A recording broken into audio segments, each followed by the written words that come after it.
வக்ஃபு சட்டத்திருத்த மசோதாவை திரும்ப பெற வேண்டும் என தவேக தலைவர் விஜய் அறிவுறுத்தல் வழங்கியிருக்கிறார். மத்திய அரசை வலியுறுத்தி தவேக தலைவர் விஜய் அறிக்கை ஒன்றை வெளியிட்டிருக்கிறார்.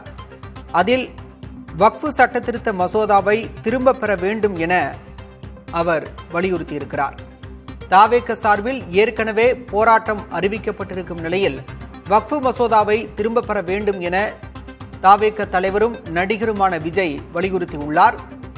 மக்களவையில் தாக்கல் செய்யப்பட்டுள்ள வக்ஃபு சட்டத்திருத்த மசோதா தற்போது மாநிலங்களவையில் தாக்கல் செய்யப்பட்டு அதன் மீதான விவாதம் 8 மணி நேரத்திற்கு மேலாக நடைபெற்று வரும் சூழலில் தவேக தலைவர் விஜய் இந்த வலியுறுத்தலை முன்வைத்திருக்கிறார்.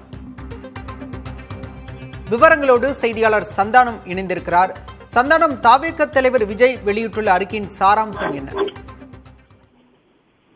ஜனநாயகத்துக்கு எதிரான வக்ஃபு சட்ட திருத்த மசோதாவை ஒன்றிய அரசு திரும்ப பெற வேண்டும், இந்திய அரசியலமைப்பு மாண்பை உறுதிப்படுத்த வேண்டும் என்று வலியுறுத்தி தவேக தலைவர் விஜய் 2 பக்க அறிக்கையை வெளியிட்டிருக்கிறார்.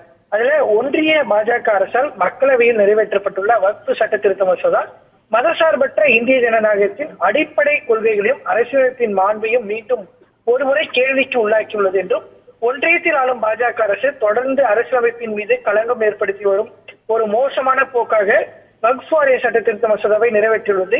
இந்தியாவில் உள்ள இஸ்லாமிய சகோதரர்கள் தங்களின் வழிபாட்டு முறையிலான பண்பாட்டு வாழ்வை பின்பற்றும் அனைத்து உரிமைகளையும் இந்திய அரசியலமைப்பு சட்டம் இஸ்லாமிய தனியுரிமை சட்டங்கள் வழியே அடிப்படை உரிமையாக அங்கீகரிக்கிறது. வக்ஃப் வாரிய சட்டம் என்பது முஸ்லிம்களின் இறையியல்பு வாழ்வு மற்றும் சமூக பொருளாதாரத்தோடு பின்னி பிணைந்து இஸ்லாமிய தனியுரிமை சட்டத்தின் முக்கிய அமைப்பு என்றும், வக்ஃப் வாரிய சட்டத்தை சிதைப்பது என்பது சிறுபான்மையினருக்கு நம் அரசமைப்பு நம் நாட்டின் தலைவர்களும் கொடுத்த வாக்குறுதிகள் அனைத்தையும் காற்றில் பறக்க விடுவதின்றி வேறு என்ன என்ற கேள்வியை எழுப்புகிறார். ஒன்றிய பாஜக அரசு மேற்கொண்டு வரும் பெரும்பான்மைவாத மற்றும் பிளவாத அரசானது இஸ்லாமிய சகோதரர்கள் தொடர்ச்சியாக பாதுகாப்பற்ற நிலையிலும் அச்சத்திலையும் உரைய வைத்திருக்கும் உளவியல் ரீதியான தாக்குதல் இன்றி வேறு என்ன என்ற கேள்வியும் எழுப்பியிருக்கிறார்.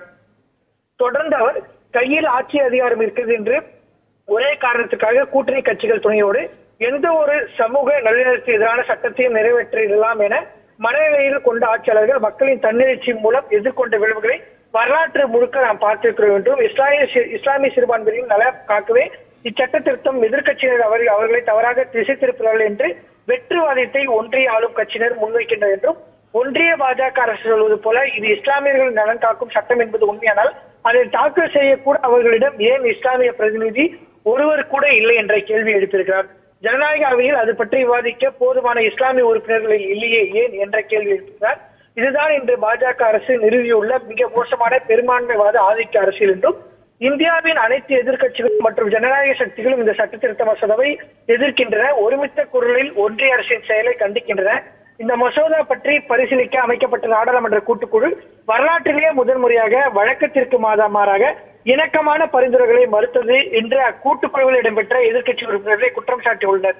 இது பாஜக அரசின் கொடுங்கோல் அதிகாரமின்றி வேறு என்ன என்ற கேள்வியும் எழுப்பியிருக்கிறார். அதே போல தமிழ்நாடு, கேரளா, கர்நாடகா ஆகிய மாநிலங்களில் வக்ஃபு சட்ட திருத்த மசோதாவை திரும்ப பெற வலியுறுத்தி தீர்மானம் இயற்றப்பட்டுள்ளது என்றும், தமிழக வெற்றி கழகம் தனது பொதுக்குழுவில் அதே கருத்தை நிறைவேற்றி தீர்மானம் ஏற்றிருக்கிறோம்.